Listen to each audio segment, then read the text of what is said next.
तो कितना होता है चैट करने के, अगर अंकिता के साथ चैट करनी है तो? यार मुझे देखना होगा, आइडिया नहीं है, बट हाँ शायद 5 या 10 मिनट का होगा, 20 या 15,000।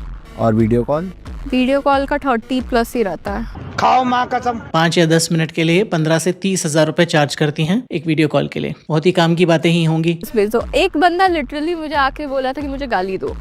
गलत सुन लिया आपने, बोल रहा होगा कि अगर मुझे कॉल किया तो मैं तुम्हें भद्दी भद्दी गालियां दूंगा। मैंने बोला मुझसे नहीं होगा, क्योंकि मुझे अजीब लग रहा था यार। मैंने बोला ऐसे कैसे दे दूं यार, तो बोलता है नहीं ये मेरा किंग है, मुझे चाहिए गाली। हाँ, इसीलिए तो ये लड़के 20-20 घंटे काम कर रहे हैं कि आपको 10 मिनट के 30-35 हज़ार रुपए दे सकें, वो भी गालियां सुनने के लिए, जो फ्री में बॉस की सुनते हैं दिन में 50,000। शायद आपको अंदाज़ा लग गया होगा कि किस तरह के पॉडकास्ट हमारे देश में चल रहे हैं और कितने संस्कारी बातें यहाँ पर होती हैं। उनका एक नमूना देख लीजिए। तो इंडिया में लड़कियों का जिक्र आती, रशियन लड़की, इंडिया का ही है 6,000। हाँ 6,000 में नकली वाली, 16,000 में असली वाली। किस बारे में, किस 6,000 रुपए की बात हो रही है और कितना बेहतरीन बातचीत हो रही है इस पॉडकास्ट में, आपको पता ही होगा। और कितने व्यूज़ आते हैं, कितने लाइक्स आते हैं, कितने बेहतरीन तरह के विचार हैं इनके। मैं तो हमेशा से बोलता हूं कि सरकार ने सिगरेट और शराब पर टैक्स लगाया 40%, बहुत अच्छा काम किया। बट इन पॉडकास्ट पर 40 नहीं 400% टैक्स लगना चाहिए, तब जाकर इस तरह के पॉडकास्ट पर थोड़ी बहुत नकेल लग पाएगी। Yes, because no, 1 minute. अपने कुछ रीसेंट वीडियोस के गिरते हुए व्यूज को देखकर लगा कि कुछ नया सीखना चाहिए। तो मुझे लगा नया सीखने के लिए पॉडकास्ट और पॉडकास्ट रील से बेहतर क्या हो सकता है, जिनके मिलियंस में लाइक्स हैं और बिलियंस में व्यूज, और ज्ञान तो भर भर कर है, ज्ञान की गंगाएं बह रही हैं। तो आइए साथ में मिलकर इन पॉडकास्ट रील से ज्ञान की बातें सीखते हैं, क्योंकि मैं अकेला ही क्यों सहूं। मेरा नाम है रवि, यह है लॉजिकल आयाम, और अगर आप इस वीडियो से किसी ज्ञान की प्राप्ति की उम्मीद लेकर आए हैं तो वो उम्मीद वीडियो के शुरू में ही छोड़ दीजिए। अब उसमें नेक्स्ट जो कैटेगरी है वो है कि जो सबसे ज्यादा चलती है कि गर्लफ्रेंड कैसे बनाएं, क्योंकि अधिकतर जो लौंडे हैं ना, उनको बात करनी आती है, ना ही उनमें कोई ऐसा ट्रांसफरेबल स्किल्स हैं। उनका जिंदगी का सबसे बड़ा क्वेश्चन यही होता है कि गर्लफ्रेंड बनानी है। आई लव यू, गर्लफ्रेंड बन जा मेरी। जिनकी गर्लफ्रेंड नहीं है वो लोग सुन लीजिए कि आपको गर्लफ्रेंड बनानी कैसे है। आप अपनी गर्लफ्रेंड भी बना सकते हो और यही साल बना लोगे। 100% टाइम टेस्टेड है ये रेमेडी। अगर 43 डेज एक फीमेल को पकड़ लेना है, आपकी फ्रेंड हो, बेस्ट फ्रेंड हो, कोई भी हो, पकड़ लेना है मतलब ऑफिस में काम करने वाली लड़की भी है, चलेगा। आप उसको पैम्पर करना शुरू कर दीजिए सिर्फ फ्राइडे और मत करना, जूते पड़ेंगे बहुत जबरदस्त, बेइज्जती होगी वो अलग से। आज के दिन ही आपको उसको पार्टी करा देने का है। कुछ नहीं करना, सिर्फ पार्टी करा देनी है। पार्टी करा देनी है का मतलब क्या होता है? मैं ये चाहूंगी कि आप 7 वीक्स तक ये कंटिन्यूसली शुक्रवार एक फीमेल को, ऑफिस की किसी भी कुलीग को, बाहर किसी को भी, मोहल्ले पड़ोस में कहीं पे भी फीमेल को पकड़ के आपने उसको पैम्पर करना शुरू कर देना। वो जिस चीज से खुश होती है वो चीज देते रहो।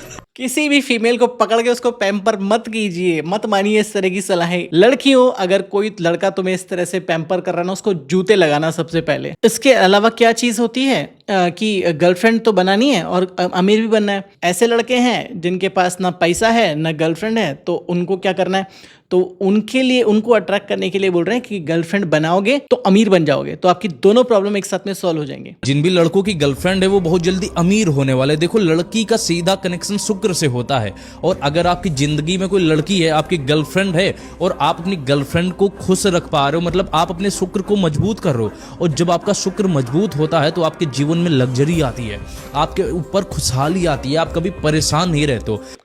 शुक्र मजबूत हो या ना हो, बट मुझे लगता है कि इन लोगों का ना दिमाग बहुत ही कमज़ोर है, और शर्म तो इन्होंने त्याग दी ही है। सबसे पहले इनको पता है कि कौन सा कंटेंट काम करता है, कौन सा नहीं करता है, और ये मैडम अलग ही लेवल पर हैं।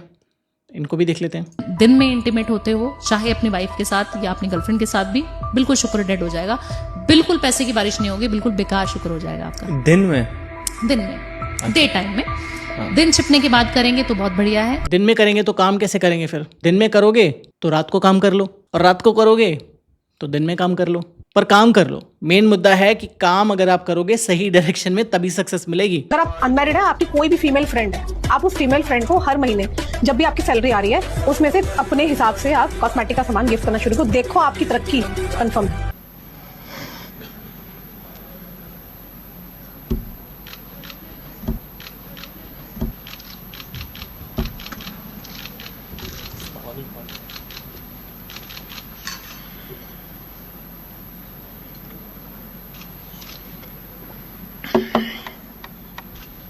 तरक्की का तो पता नहीं, पर जूते ज़रूर पड़ेंगे। अपनी माँ को कर दो, अपनी बहन को गिफ्ट करो ना, करना ही है तो। उनको तो आप अवॉइड करके बैठे हुए हो। पर हाँ, इसके पीछे का क्या लॉजिक है? 100% कंफर्म है, पैसा चारों दिशाओं से आएगा। 100% कन्फर्म है। 100% से तो नीचे बात होती ही नहीं है। ये बिल्कुल श्योर शॉर्ट चीज़ें ही हम बोलते हैं, उसके अलावा तो कुछ बोलते ही नहीं है। आज शादी कर लेते हैं और कहते हैं हम 2 साल बच्चा नहीं करेंगे, ये सबसे बड़ी बुरी बात है। ये आपकी शादी इसलिए हुई है कि आप वंश को आगे बढ़ाएं। इससे कोई मतलब है ही नहीं कि तुम काम कर रहे हो कि नहीं कर रहे हो, या तुम्हें अभी करियर सेट करना है कि ये करना है कि वो करना है। सबसे पहले आपकी शादी हो गई है, आप एक दिन भी लेट मत करो संतान पैदा करने में, आपको उसी टाइम संतान पैदा करनी चाहिए। बेसिकली बाबा जी बोल रहे हैं अभी बच्चा करो, एक भी दिन वेट मत करो। मैं तो बोलूँगा बाबा जी थोड़ा वर्कआउट करो। आपका जो पेट है वो माइक से भी 2 फुट आगे जा रहा है। जनरली मैं किसी को बॉडी शेम नहीं करता, बट ये जिस तरह की बातें कर रहे हैं थोड़ा बहुत तो बनता है। ऑलरेडी हमारे देश की हालत आप देख ही रहे होंगे, 150 करोड़ के आसपास हम होने वाले हैं, और उस पर ये बोल रहे हैं और बच्चे पैदा करो। बेसिकली बच्चे पैदा करना है नहीं करना है, आपको अपना परिवार आगे बढ़ाना है नहीं बढ़ाना है, ये डीपली पर्सनल मुद्दा है और आपका ही डिसीजन होना चाहिए। वैसे भी हमारी जो फैमिलीज होती है, इंडियन फैमिलीज होती हैं, वो सबसे पहले बोलती है पहले शादी कर लो, शादी कर लो, शादी कर लो, फिर बच्चे कर लो, बच्चे कर लो, बच्चे कर लो, फिर एक और कर लो, एक और कर लो। तो ये तो हमेशा चलता ही रहता है। क्योंकि अगर नाजुक स्थिति में कुछ हो गया, किसी का कोई तंत्र मंत्र का चक्कर चल गया, तो सेट नहीं आ पाएगा, फिर वो अंदर ऐसी प्रॉब्लम्स पैदा हो जाएंगी। अरे नहीं होगा तो नहीं होगा, क्या फ़र्क पड़ जाएगा उससे? जिसको करना है उसको करने दो, जिसको नहीं करना है उसको मत करने दो।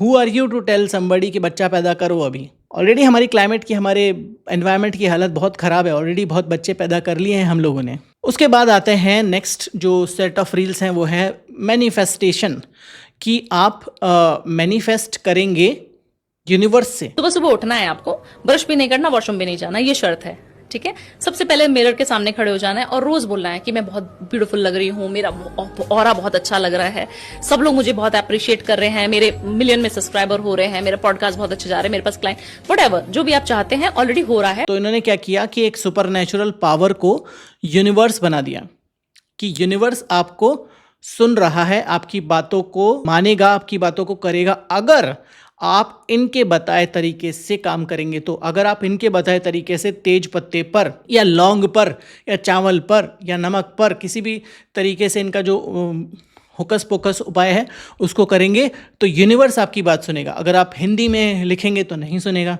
इंग्लिश में लिखेंगे तो ही सुनेगा, क्योंकि यूनिवर्स को हिंदी कहाँ आती है, यूनिवर्स को सिर्फ अंग्रेजी आती है। इन्होंने तो पूरा प्रॉम्प्ट बना दिया यूनिवर्स से मांगने का। अगर आपको भी एक प्रूफ चाहिए कि मैनिफेस्टेशन सच में रियल है और आप भी चाहते हो कि यूनिवर्स मुझे बस एक सिग्नल दिखा दे कि यूनिवर्स मेरी सुन रहा है, तो इस वीडियो को पूरी तरीके से देखें, क्योंकि मैं आपको एक गेम सिखाने वाली हूं, पावरफुल गेम, जो 24 घंटे के अंदर अंदर आपको एक मैजिकल प्रूफ दे देगा। मैं जो बोल रही हूँ आपको मेरे साथ उसको बोलना है, लाउड बोलना है थोड़ा सा, और शब्दों को इधर उधर मत करना, वर्ड टू वर्ड बोलना, स्किप मत करना, तो बोलना कुछ इस तरह से, वरना यूनिवर्स किसी और को दे देगा। चाहती हूँ कि आप मुझे दिखाओ कि आप मेरी सुन रहे हो, आप मुझे फील कराओ कि मैं पावरफुल मैनिफेस्टर हूँ। पर इन्होंने तो हिंदी में बोला, हिंदी कहाँ आती है यूनिवर्स को? हर रील में आपको ये बताएंगे कि ये सबसे पावरफुल रेमेडी है, यही करने से आपको पैसा मिलेगा। सबसे पावरफुल टेक्निक बता रहा हूं, और ये पावरफुल टेक्निक जो है इसने मुझे सब कुछ दिया है, जो मैंने मांगा है वो मुझे आज तक मिला है, और ये आप कर लो, मजा ही मजा आ जाएगा। देखिए जितनी भी सारी बकवास होती है कि आप मानो और मांगो यूनिवर्स से कि आपको जो भी चाहिए थैंक यू करके। कई लोग बोलते हैं कि तेज पत्ते पर लिखो, कई लोग बोलते हैं इस पर लिखो, कई लोग बोलते हैं उस पर लिखो। इसी तरह की रील्स हैं और हर रील पर भर भर के व्यूज हैं। लिखने से चीजें और जल्दी होती हैं। 100% होती हैं, जल्दी भी होती है और 100% होती हैं। जो चीज आपने लिख दी वो हमेशा आपको मिलेगी, जिस तरीके से मैं बता रही हूँ। यूनिवर्स को पढ़ना आता है, यूनिवर्स को सुनना आता है, यूनिवर्स को हिंदी आती है, यूनिवर्स को इंग्लिश आती है। What you doing? A rain dance. Dude, that's not a rain dance. That's a fat kid with a bee in his pants. अगर आप एक्चुअल साइंटिफिक बेसिस पर बात करें कि यूनिवर्स के जो अथाह स्केल के बेसिस पर हम एक छोटे से प्लैनेट पर रहते हैं, एक ऑर्डिनरी से सोलर सिस्टम में, जिसमें एक सूर्य है, एक स्टार है और बाकी 8 प्लैनेट है और एक छोटा सा नॉन प्लैनेट है जिसको प्लूटो कहते हैं। हम रहते हैं एक ऑर्डिनरी सी गैलेक्सी में, मिल्की वे, जिसमें और भी बड़ी बड़ी सोलर सिस्टम्स हैं, करोड़ों अरबों तारे हैं, और इस यूनिवर्स में इस तरह की अरबों गैलेक्सीज हैं, छोटी से लेकर बड़ी गैलेक्सीज तक। तो आप अगर किस इमेजिनरी यूनिवर्स के सुपरनेचुरल पावर को बोल रहे हैं, छोटा सा गोला का छोटा सा शहर का छोटा सा गली में बैठकर बोलता है, आपकी बात सुन ली जाएगी कि जस्ट बिकॉज आप उसको आउट लाउड बोल रहे हैं। अगर एक छोटे से बच्चे को भी मैं अगर ये लॉजिक दूं तो शायद वो समझ जाएगा कि ऐसा कुछ नहीं होता। तो भी मेरा बहुत इंपॉर्टेंट सवाल है कि क्यों ये थेरेपी आलिया भट्ट ने करी हुई है। ये साल अभी और खतरनाक है या अभी आने वाले 6 महीने जो है वो खतरनाक है और 2026 और 2027 हमारा ऐसे ही ये सब चीजें हम देखेंगे कि युद्ध हो रहे हैं, लड़ाई झगड़े हो रहे हैं, भाई भाई को मार रहा है, षड्यंत्र हो रहा है, कुछ राजनेता जो है वो राजनेताओं को मरवा रहे हैं, कुछ षड्यंत्र कर रहे हैं। ये सारी चीजें आप अभी देखेंगे और इस साल भी और अगले साल भी। इस साल थोड़ा 6 महीने ज्यादा होगा और उसके बाद धीरे धीरे जो अगला साल आएगा वो 1 नंबर का साल होगा। तो मैंने आपको बताया ना, क्लीनिंग और क्लोजिंग का साल है। जैसे कि आप अपने बहे खातों की क्लोजिंग करते हो ना, तो वैसे ही जो है आप अगले साल जो है जब ये बहे खाते हमारे क्लोजिंग हो जाएंगे और ये act of God, act of fraud और ये एक्ट ऑफ कर्मा का साल है। No doubt about that. Act of fraud तो है ही जो ये पॉडकास्ट में चल रहा है, बट ये धमकियों का सिलसिला जारी है। देखिए और भी देखिए, 2025 से लेकर 2030 तक जो स्थितियां भारत की और पूरे विश्व की हैं केवल युद्ध की हैं। पहले 2025 से 2026 में ही रुक रहे थे, पर अब ये 2030 तक चली गई हैं। केवल आतंकवादी हमलों की हैं, केवल ज्वालामुखी फटने की हैं, केवल केदारनाथ बद्रीनाथ पर बड़े बड़ी दुर्घटनाएं होने की, कि बहुत सारे लोग जो है धार्मिक यात्राओं पर जा रहे हैं। जैसे कुंभ के अंदर अग्नि घटना हुई, ऐसी अग्नि घटनाओं की हैं। जैसे मौसम के बदलने की, गर्मी में सर्दी, सर्दी में गर्मी, ऐसी वाली हैं। जैसे पहाड़ के खिसकने की हैं, जैसे बादल के फटने की हैं। जैसे बेसिकली इन अ नटशेल इन्होंने एक क्लाइमेट चेंज का पॉडकास्ट सुना, एक विकिपीडिया पर आर्टिकल पढ़ा और उन्होंने समझ लिया कि हाँ, क्लाइमेट चेंज पर भविष्यवाणी की जा सकती है, जो कि एक नॉर्मल स्कूल एजुकेटेड किड भी कर सकता है कि क्लाइमेट चेंज से हमारे देश में ऐसे हालात, देश में ही नहीं पूरी दुनिया में ऐसे हालात होने वाले हैं कि ग्लेशियर्स पिघलने वाले हैं, कोस्टल एरियाज़ पर पानी का स्तर बढ़ने वाला है, सर्दी में गर्मी, गर्मी में सर्दी, ये सब होने वाला है, ज़बरदस्त गर्मी, ज़बरदस्त सर्दी, ये सब मौसम के हालात बदलने वाले हैं। क्लाइमेट चेंज के एक्सपर्ट्स चीख चीख कर बोल रहे हैं, तो भी हमें सुनना किसके मुंह से है? प्रकांड ज्योतिषों के मुंह से। और सुनिए धमकियां। अपने दिमाग में सेट कर लीजिए कि 2025 से लेकर और 2030 तक बीमारी, लंग्स की बीमारी, आंखों की बीमारी, हड्डियों की बीमारी, पेट की बीमारी और हैजा फैलने की बीमारी और आपको लूज मोशन होने की बीमारी, आपको डायरिया की बीमारी, ये सब कुछ तो कंटिन्यू लगा ही रहेगा 30 तक। और लोग छोटी छोटी बातों पे बीमार होकर हॉस्पिटल पहुंचेंगे। ये अच्छा बेसिकली कि क्लाइमेट चेंज हो रहा है, तो क्लाइमेट चेंज से आप कैसे बचे रहेंगे? तो जब क्लाइमेट चेंज होगा, आपके आसपास में जो वातावरण है बिल्कुल चेंज हो जाएगा, प्रदूषण की कोई सीमा नहीं रहेगी, जो AQI है वो नए नए रिकॉर्ड तोड़ेगा, आपका जो PM 2.5 है वो आपके लंग्स में बैठ जाएगा। तो ये भी कोई हैरानी की बात नहीं है कि पर्यावरण के साथ आपके बॉडी के सिस्टम्स की भी बैंड बजेगी। तो it's not a prediction, it's a reality जो होने वाली है, ये हम सबको पता है। इसमें पॉडकास्ट में बैठकर सच संवर कर माइक लेकर बोलने की क्या बात है? बट वो हमारे लिए मुद्दा है ही नहीं, तो इस बारे में बात करेगा कौन? इस बारे में एक्शंस लेगा कौन? ऑरा फोटोग्राफी, ओके, क्या होता है? आईफोन है ना, तो सिंपल सा ऐप आता है, you just click a picture and automatically it will show those energies. ऑरला करके AURL है, वेरी इजीली। क्या पता कर सकते हो मेरे बारे में? सो एनर्जी, आपकी एनर्जी बॉडी कैसी है, सो कुछ फर्क पड़ता है लाइक पता करने से? आई मीन एनर्जी इज, ये नया ही प्रचंड सूडो साइंस आया है कि ऑरा फोटोग्राफी करेंगे। इसके लिए अलग अलग कैमरे भी निकाले गए मार्केट में, अलग अलग ऐप्स भी निकाली गई। बेसिकली जो इमेजेस आती हैं वो आपकी नेचुरल इलेक्ट्रिकल डिस्चार्जेस है, जो हमारी बॉडी है, इलेक्ट्रिकल डिस्चार्जेस उसमें होते रहते हैं जो कि विजिबल नहीं होते नॉर्मल लाइट में, बट आप अगर देखेंगे ढंग से, मतलब किसी एक स्पेसिफिक तरह के कैमरे से, आपको दिख जाएगा। हमें लगता है कि हम जो देख सकते हैं वही सत्य है, जबकि जो इलेक्ट्रोमैग्नेटिक स्पेक्ट्रम है वो एक उसका बहुत छोटा सा पार्ट हम देख पाते हैं विजिबल स्पेक्ट्रम के नाम पर। तो उसमें जो IR रीजन है या UV रीजन है, या उससे पहले का उसके बाद का रीजन हम नहीं देख पाते, एक्सरे नहीं देख पाते, गामा रेस को नहीं देख पाते, कॉस्मिक रेस को नहीं देख पाते, बट ये एग्जिस्ट करती हैं। और उसको ऑरा का नाम देकर या किसी और तरह का स्यूडो साइंटिफिक नाम देकर पॉडकास्ट में बकवास करने का चलन जो है वो विदेशों में तो चलता रहा है, बट यहाँ पर अभी नया है। फीमेल्स जो भी पैसे के पीछे भाग रही है, हमारे जो गाल है ना, ये हमारा वीनस है। अच्छा, यहाँ पे माँ लक्ष्मी है। तभी आपने देखा होगा फीमेल्स जिनके गाल ऐसे प्लम्पी से होते हैं, उनकी लाइफ में लग्जरी अपने आप आती है। कहाँ से आती है उनको नहीं पता, पर आ रही है। तो अपने गालों को आप अच्छे से मॉइस्चराइज करके रखो, आप ब्लश लगाओ, मेकअप यूज़ करो, उससे आपका वीनस बहुत एक्टिवेट होता है, क्योंकि आप अपने ऑरा को ब्यूटीफाई कर रहे हो। तो आपका ग्रह एक्टिवेट हो जाएंगे सारे, और सारी गैलेक्सीज एक्टिवेट हो जाएंगी, डार्क मैटर एक्टिवेट हो जाएगा, आपका ऑरा एक्टिवेट हो जाएगा, आपकी एनर्जीज एक्टिवेट हो जाएंगी, सभी तरह की चीज़ें एक्टिवेट हो जाएंगी। बस आप इन पॉडकास्ट को देखना बंद कर दीजिए। तो ये कह रही हैं कि चबी लोग जो होंगे उनके पास ज़्यादा पैसा आता है। कुछ भी फेंक देने का पॉडकास्ट में बैठकर कौन सुन रहा है? और आउट ऑफ ऑर्डिनरी होता है, जो हमें पता ही है कि जो इफ़ेक्ट आता है कि आउट ऑफ ऑर्डिनरी है तो सबको पसंद आएगा ही। भले ही लोग गालियाँ दे रहे हैं, पर फेमस तो हो जाएंगे, होंगे बदनाम, तो क्या नाम ना होगा? तो आजकल के जितने भी इन्फ्लुएंसर्स हैं वो यही देख रहे हैं कि बदनाम भी हो गए तो क्या हो गया, लोगों की मेमोरी तो गोल्ड फिश से भी ख़राब है, तो 4 दिन में भूल जाएंगे और आपके 1 मिलियन 2 मिलियन 3 मिलियन होते ही आपके पास ब्रांड्स आएंगे भर भर कर और ऐसे आप पैसा कमा लेंगे। मस्त प्लान है। ये जितने भी लोग दारू पीते हैं, अगर उन्होंने एक गलती कर दी, उनके साथ आत्मा लग जाती है और साथ ही साथ पैसा नहीं जुड़ेगा और दारू पीने की लत बढ़ती है। कुछ लोगों की आदत, दारू पीने से आत्माएं लगती हैं या नहीं, बट दारू पीने से लिवर खराब हो अलग अलग प्रकार की प्रॉब्लम्स आपको हो सकते हैं। टिश्यू डैमेज हो सकता है, कैंसर हो सकता है और लिवर डैमेज हो सकता है दारू पीने से। किसी भी तरह का अल्कोहल आपके बॉडी के लिए जहर है, तो आपका लीवर जैसे ही आपके बॉडी में अल्कोहल देखता है तो उसको सबसे पहले फ्लैग करके उसको हटाने का काम करता है, उसको लेस टॉक्सिक फॉर्म में कन्वर्ट करने का काम करता है, जिसमें लीवर को एक्स्ट्रा काम करना पड़ता है, क्योंकि लीवर के पास ऑलरेडी बहुत सारे काम हैं दिन भर में करने को।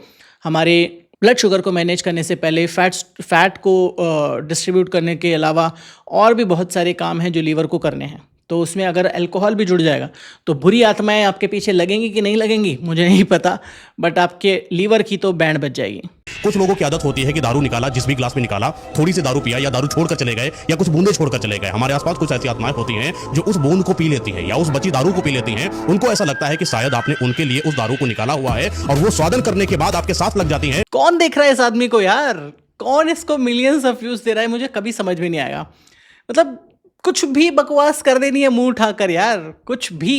और उसको एनीवे क्या बोलूं मैं अब। विराट कोहली का ओल्ड पिक्चर निकालिए, उसका फेस गोल है, राउंड है, और आज की उसकी पिक्चर निकालिए तो उनका फेस लंबा है। उन्होंने अपने फेस पे काम किया और जॉ लाइन उसकी एकदम शार्प होगी। आज की डेट में पुराना अगर विराट कोहली देखेंगे उसको लोग नहीं जानते।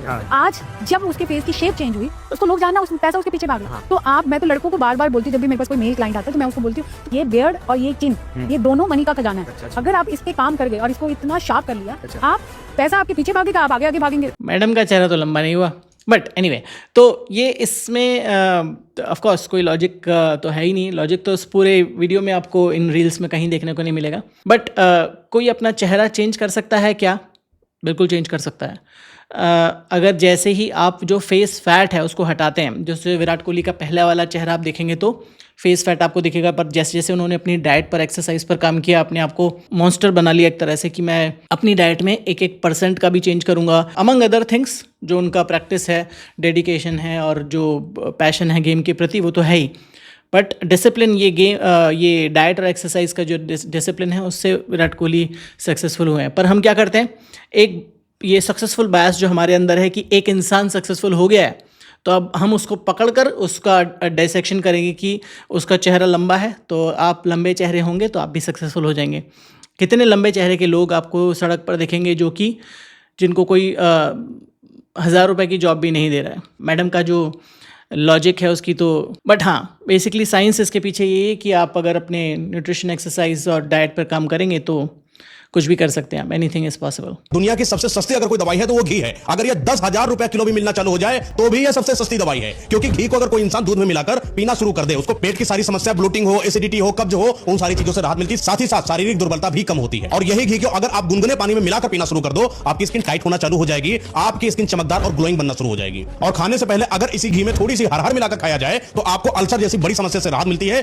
अब मैं समझ रहा हूँ कि ये इंसान इतना ज़्यादा क्यों लोग इसको देख रहे हैं, क्योंकि ओवर सिंपलिस्टिक सोल्यूशन देता है हमेशा कि ये खा लो और इससे ये हो जाएगा, जैसे बाकी लोग दे रहे हैं। बट इसके साथ वो भूत प्रेत वाला कंटेंट तो है ही जो एवर ग्रोइंग है हमेशा मार्केट में। पर घी को ज़्यादा खाएंगे किसी भी और चीज़ के तरह तो घी भी आपको नुकसान देने लग जाएगा। बट घी को नॉर्मल तरीके से कम अमाउंट में खाएंगे तो ऑफ कोर्स हमने पहले भी बात करी है, जैसे प्रशांत जी बोलते हैं कि घी तो ऐसा है कि लोग उनको जप्पियाँ देते हैं जब भी वो विदेश जाते हैं कि तुम घी वाले लैंड से आए हो। Ghee is a very good food but it's not a super food. ऐसा कोई फूड नहीं है जो सुपर फूड होता है। बट घी में क्या होता है, कॉन्जुगेटेड लिनोइक एसिड होते हैं, CLA, जो आपके हेल्थ के लिए बहुत अच्छे हैं। जो भी हेल्दी फैट्स हैं वो आपकी हेल्थ के लिए हमेशा अच्छे होंगे। जो नट्स होगा, ऑलिव ऑयल हो गया, इस तरह की बहुत सारे हेल्दी फैट्स होते हैं जो आपको खाने चाहिए। But again portion size is the key here. Portion size is the key, कि पोर्शन साइज से ऊपर कुछ भी चीज़ जाते ही अति सर्वत्र वर्जित, कि उससे ज़्यादा होते ही हमेशा प्रॉब्लम करेगा हर चीज़। बट हाँ, over simplistic solutions work, views आएंगे, बट आपकी सेहत के लिए सबसे ज़्यादा नुकसानदायक है ये ओवर सिंपलिस्टिक सॉल्यूशंस जो इस तरह के लोग देते हैं। कोई भी इंसान कितना ही काला क्यों ना हो, उसको मैं एक ऐसा तरीका बताता हूं, वो गोरा हो जाएगा। जिधर भी जाएगा लोग उसकी तारीफ जरूर करेंगे कि अचानक ऐसा क्या हो गया कि काले से गोरा हो गया। काला होना बदसूरती की निशानी नहीं है। ये इस कॉलोनियल माइंडसेट को अपने दिमाग से निकाल दीजिए कि काला होना बदसूरती की या किसी भी तरीके से हीन भावना की निशानी है। लोग विदेशों में टैन होने जाते हैं कि वो थोड़ा सा उनका स्किन कलर डार्क हो जाए, और हम यहाँ पर मर रहे हैं अपने आप को गोरा करने के लिए।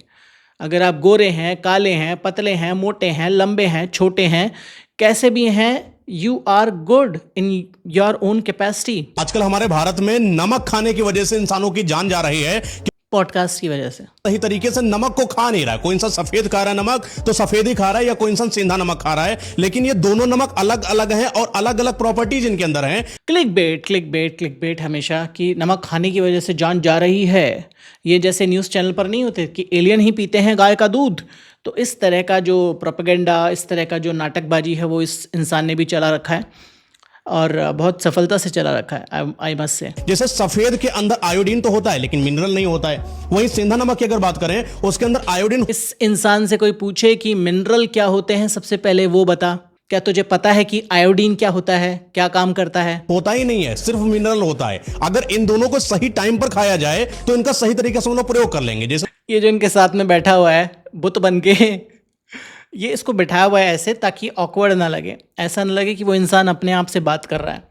इसलिए, सिर्फ इसलिए इस इंसान को यहाँ पर बिठाया हुआ है। तो सुबह के समय आपको सफेद नमक खाना चाहिए और रात के समय, वही शाम के बाद, आपको सेंधा नमक खाना चाहिए। इससे दोनों प्रॉपर्टीज आपके शरीर। सेंधा नमक नहीं खाएंगे तो भी चलेगा, नॉर्मल आयोडीन युक्त नमक ही खाएंगे तो बेस्ट है आपके लिए, क्योंकि उसमें मिनरल्स भी हैं, आयोडीन्स भी है, सब कुछ है। और सेंधा नमक जो है या रॉक सॉल्ट है या सी सॉल्ट है, उसमें माइक्रोप्लास्टिक का एक्यूमुलेशन बहुत ज़्यादा पाया गया है, क्योंकि उसमें जो प्योरिफिकेशन प्रोसेस इतना ज़्यादा रिगरस नहीं हो पाता है। उसमें माइक्रोप्लास्टिक और बाकी सारी हैवी मेटल की अशुद्धियाँ पाई गई हैं। तो सेंधा नमक या सी सॉल्ट या रॉक सॉल्ट या जितने भी तरह के नमक हैं वो आपको नहीं खाने चाहिए, क्योंकि वो इतने ज़्यादा प्योरीफाइड नहीं है, उनका जो सोर्स है वो क्वेश्चनेबल है। तो बहुत सारी स्टडीज़ में हैवी मेटल और माइक्रोप्लास्टिक की अशुद्धियाँ पाई गई हैं। माइक्रोप्लास्टिक की अशुद्धियाँ वाइट सॉल्ट में भी पाई गई हैं, जिसके बारे में हम बात करेंगे हमारे प्लास्टिक वाले वीडियो में। तो इस तरह की वीडियोस हम बनाते रहते हैं। और रिसेंटली एक जो वीडियो बनाया था मैंने, जो डिस्क्रिमिनेशन पर था, थोड़ा सीरियस वीडियो था, उस पर हमने जब सोचा थोड़ा, तो हमने एक कैंपेन शुरू करने का सोचा कि एक कैंपेन ऐसा किया जाए जिसमें हम कंट्रीब्यूशन ले सकें आप लोगों से, आपकी हेल्प से हम गरीब बच्चों की हेल्प कर सकें, इनको एजुकेट करने में, अवेयर करने में, उनको बुक्स देने में, उनकी स्कूल की फ़ीस अगर वो स्कूल जा रहे हैं तो, नहीं तो स्कूल शुरुआत करने में। तो इस तरह का एक कैंपेन चालू किया है। उसमें ऑलरेडी हमारे पास 32,000 की मदद हो गई है 2-3 दिनों में ही। तो अगर आप किसी भी तरीके से मीनिंगफुल कंट्रीब्यूशन करना चाहते हैं तो जो कैंपेन का लिंक है वो आपको पिन्ड कमेंट में मिल जाएगा। अपनी पसंद का कोई भी अमाउंट आप इन बच्चों के लिए अगर डोनेट करना चाहते हैं, कंट्रीब्यूट करना चाहते हैं, तो it's a welcome step. And 100% of the amount collected will be used for this education purposes. अगर आपको ये वीडियो पसंद आए तभी इस चैनल को सब्सक्राइब कीजिएगा, और वीडियो पसंद आए तो ही इस वीडियो को लाइक कीजिएगा। मिलूंगा ऐसे एक और वीडियो में, तब तक अपना ध्यान रखें and be logical, stay away from these reels.